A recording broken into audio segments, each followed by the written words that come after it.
یا د پروژه چې 2 میلیونه افغانۍ په لګښت د کورنیو چارو وزیر خلیفه سراج الدین حقانی د برېښنا شرکت او د سیمو خلکو په ګډه همکاري پیل کیږي چې په بشپړېدو سره به شاوخوا 1500 کورنۍ له وارداتي برېښنا څخه برخمن شي.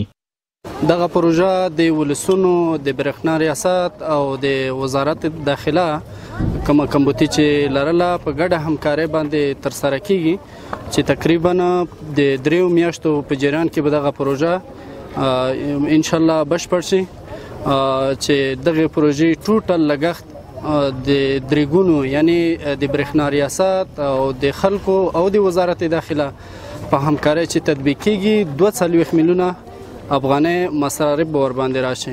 په جوړ شوي مراسمو کې نظامي او ملکي چارواکو هم برخه اخیستې وه.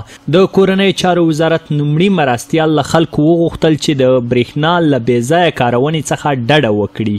الله دې وکړي چې دا برق موږ ځان ته لګوو، دا نټ موږ ځان ته لګوو، په دې باندې قرآن کریم تلاوت وکړو، احادیث وګورو، هغه علوم وګورو، هغه ولو که اصلي وي چې هغه د وطن لپاره مفید تمامېږي، نه داسې چې د دې نه بده استفاده وکړو چیرې نه چې الله تعالی دغه نعمت بیا زموږ نه واخلي.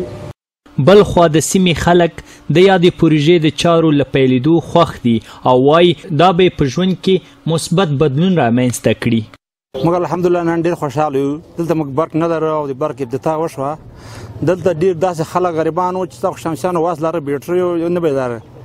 دا به ټول هم غریب ته هم امیر ته ورسیږي، فایده یې ورسیږي. ممکن چې برېښنا یو لوی نعمت دی د الله تعالی او خپله د هېواد او د سیمې لپاره یو ډېر د پرمختګ دی او د آبادۍ زیری ده.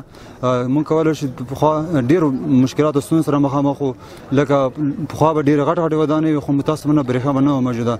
د پایو نصبول یا د پروژه به په 3 میاشتو کې بشپړه او په لړ کې به 9 ترانسفارمرونه، 186 لویې او 321 کوچنۍ پایې نصب شي.